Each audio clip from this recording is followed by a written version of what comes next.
Boa noite a todos.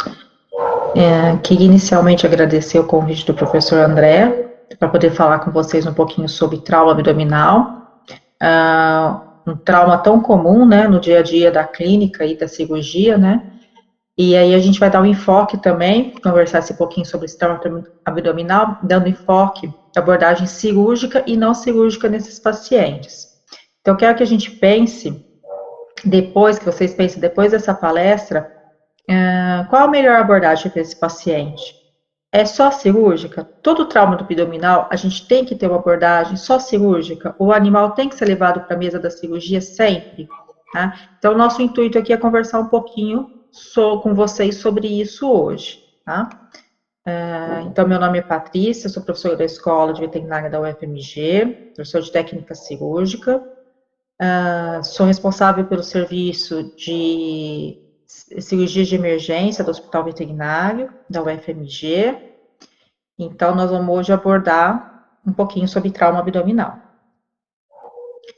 Eu começo sempre falando na conduta ética do médico. Então, eu sempre coloco essa frase aqui, né, para a gente refletir um pouco sobre isso, porque eu acho que na emergência, principalmente nas cirurgias de emergência, a gente tem que pensar sobre isso, né, para definir a melhor conduta. Então, a conduta médica do médico fala obrigação de não causar dano ou erro, obrigação de evitar dano ou erro, obrigação de remover o que está causando os danos e obrigação de realizar o que se faz o bem. Então, muitas vezes, vocês vão ver que dependendo da nossa tomada, nossa decisão, o que a gente definir de conduta para aquele paciente, a gente às vezes vai estar provocando mais danos do que já o trauma, né? A gente vai estar causando um erro na conduta que pode colocar em risco a vida do animal, inclusive pode custar a vida do animal. Então, a gente tem que refletir muito bem sobre isso. A cirurgia de emergência, ela cresce a cada dia. Então, vocês vão ver que na veterinária as condutas estão vindo, estão sendo definidas os algoritmos, e é isso que eu quero falar um pouquinho com vocês, isso, essa mudança dessas condutas, esse dia a dia, né? Então, a classificação do trauma abdominal.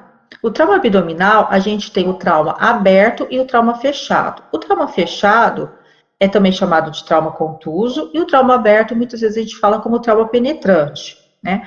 Mas no trauma aberto, podemos ver aqui, ó, o trauma penetrante, ele limita a penetração apenas na parede do abdômen, já diferenciando do trauma perfurante, que é um envolvimento de víscera, né, as vísceras ocas ou maciça do abdômen, né? Então, o exemplo que a gente tem aqui nessa figura, né, que era um vergalhão ultrapassando, penetrando aqui no animal. Diferentemente do trauma fechado, do trauma contuso, onde a gente tem ele todo fechado, não há um acesso à cavidade abdominal, mas a gente pode ter, de uma forma direta, o impacto direto no abdômen com lesão de víscera, né, um órgão ou uma víscera, e a gente pode ter o trauma indireto acontecendo nesse órgão, nessa víscera. Como que é esse trauma indireto? Quando há uma lesão de uma estrutura rígida, como por exemplo os ossos, e a fratura, né, uma lesão óssea vai causar uma lesão numa víscera, num órgão, né, ou numa víscera. Então, que nem a gente está mostrando aqui nessa imagem, né, uma fratura aqui da pelve que causou, aqui é uma bexiga, uma lesão na bexiga. Isso é muito comum no nosso dia a dia. Tá? Então, a gente tem essas duas classificações em relação ao trauma, aberto e fechado.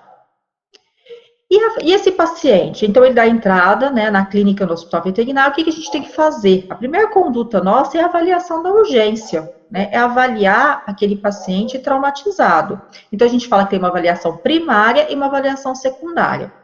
A avaliação primária, a primeira fase, ela é dividida em fases. A primeira fase é você fazer o A, B, C e D. Então, é verificar as vias aéreas, circulação, tudo isso vai dar um suporte. Esse paciente, ele veio de um trauma. E muitas vezes, no nosso paciente, no nosso dia a dia, é trauma automobilístico, é atropelamento, é o mais comum, né? As quedas, as brigas, as mordidas. Então, é verificar o A, B, C e D desse paciente.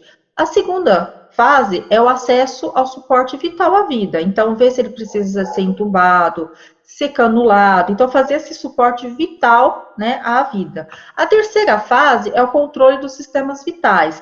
Então, é verificar, fazer um exame rápido, prévio, que a gente vai ver dos principais 4 sistemas, né?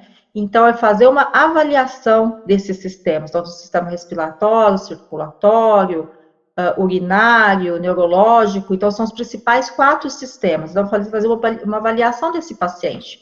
A partir daí, considerar os possíveis diagnósticos. Aí eu falo que aqui é o nosso das grandes falhas dentro do setor de emergência.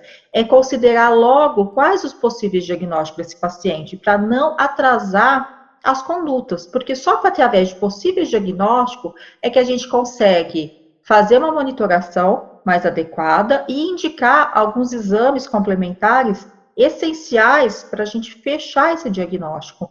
Então, nós, como os veterinários, a gente não pode retardar esses possíveis diagnósticos, né?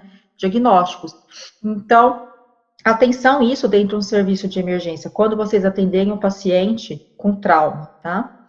E a partir daí a gente faz uma avaliação secundária, que é um exame rápido, mas completo, onde a gente coleta sangue, e aí faz as coletas, os exames complementares, avalia os outros órgãos, né, os outros sistemas. Então, aí a gente faz uma avaliação completa desse paciente numa avaliação secundária.